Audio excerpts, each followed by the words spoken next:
In all the places of the earth, they know that the gods and spirits affect man's path. All the misfortune that befalls man lies at their feet. If you have eyes to see, you see their presence and their power. Keep your eyes open, traveler, and you might see their faces. Here, they once said that Loki lies imprisoned in a cave, trapped by his enemies, who set a serpent above to drip venom on his face. His wife, Sigyn, sits beside to catch the venom in a bowl, but when she must leave to empty it, the poison falls unabated. His pain is so great that he thrashes and writhes. And here above, we see the earth shake and break apart. Across the sea, they know that the earth is carried in the arms of a giant. When he is vexed or injured, he may not carry his burden so gently, and the world will feel his anger and pain. In a land far away, they say the winds are trapped inside the earth. They try always to make their escape, and they buffet and beat on the walls of their prison, causing the earth to quiver. And when they break through, they make their escape. They explode out in fury. In the lands of your birth, people live hidden too, in the hills and stones. They may be the remnants of a godly race who lost a war with giants and, finding the world changed, retreated into silence. But you still see their carvings and circles from the time when they walked among men.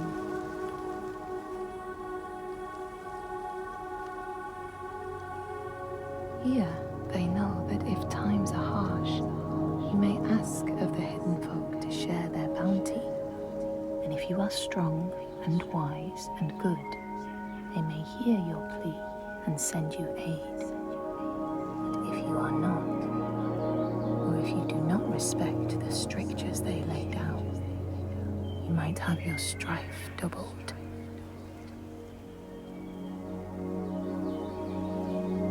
In the lands of your birth, and in these lands too, they know that people can be taken by the secret fair ones. If you are not careful and do not keep to the pathways, you may find yourself among them.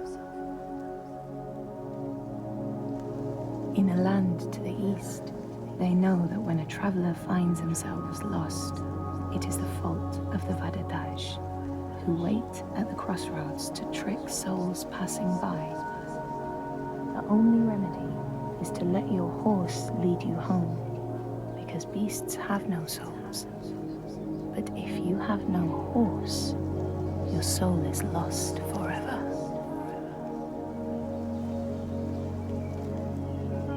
In this place, they know that sometimes the hidden folk will take their children and leave another in their place.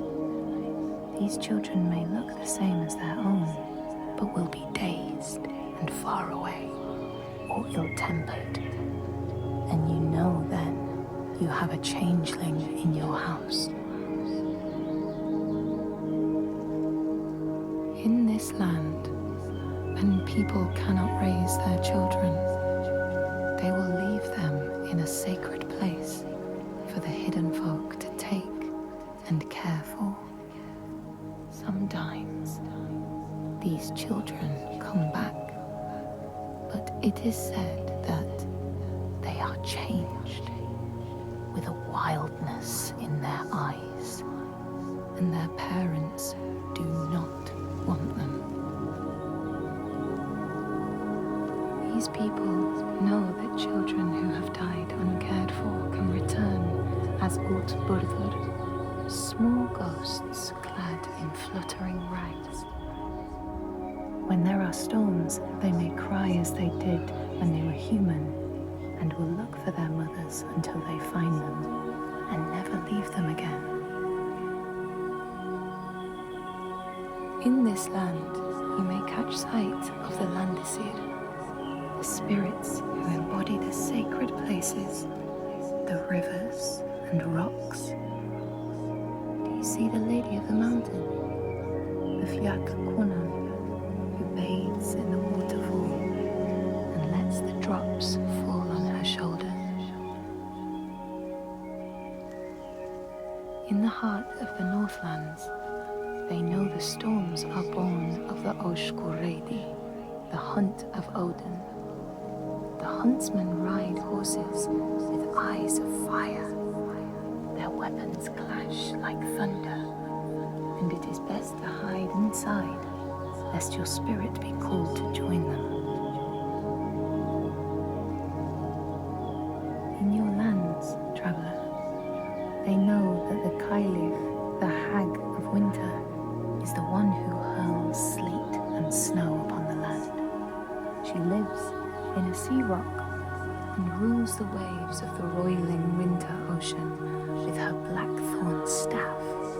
She strikes the ground to destroy the shoots of growing green, so the winter will lie long and low on the land.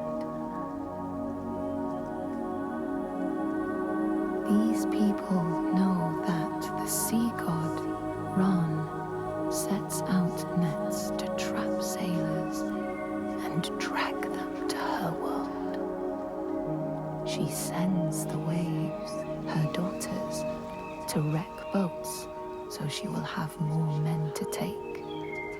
And jealously, she pulls them down beneath the water. People here speak of warriors who can transform themselves into bears when they are enraged. Their skin becomes hide so thick no sword or spear can break it.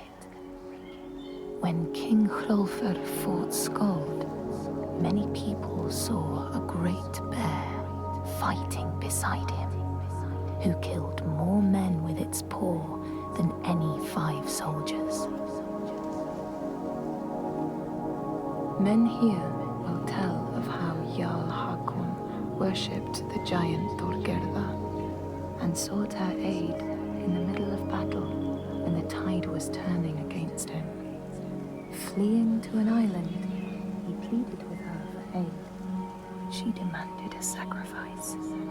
She rejected all of his offerings until he, at last, killed his own son in sacrifice.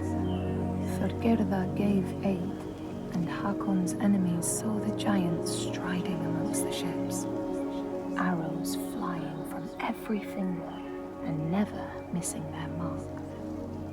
Their morale was sapped, and Hakon won his battle.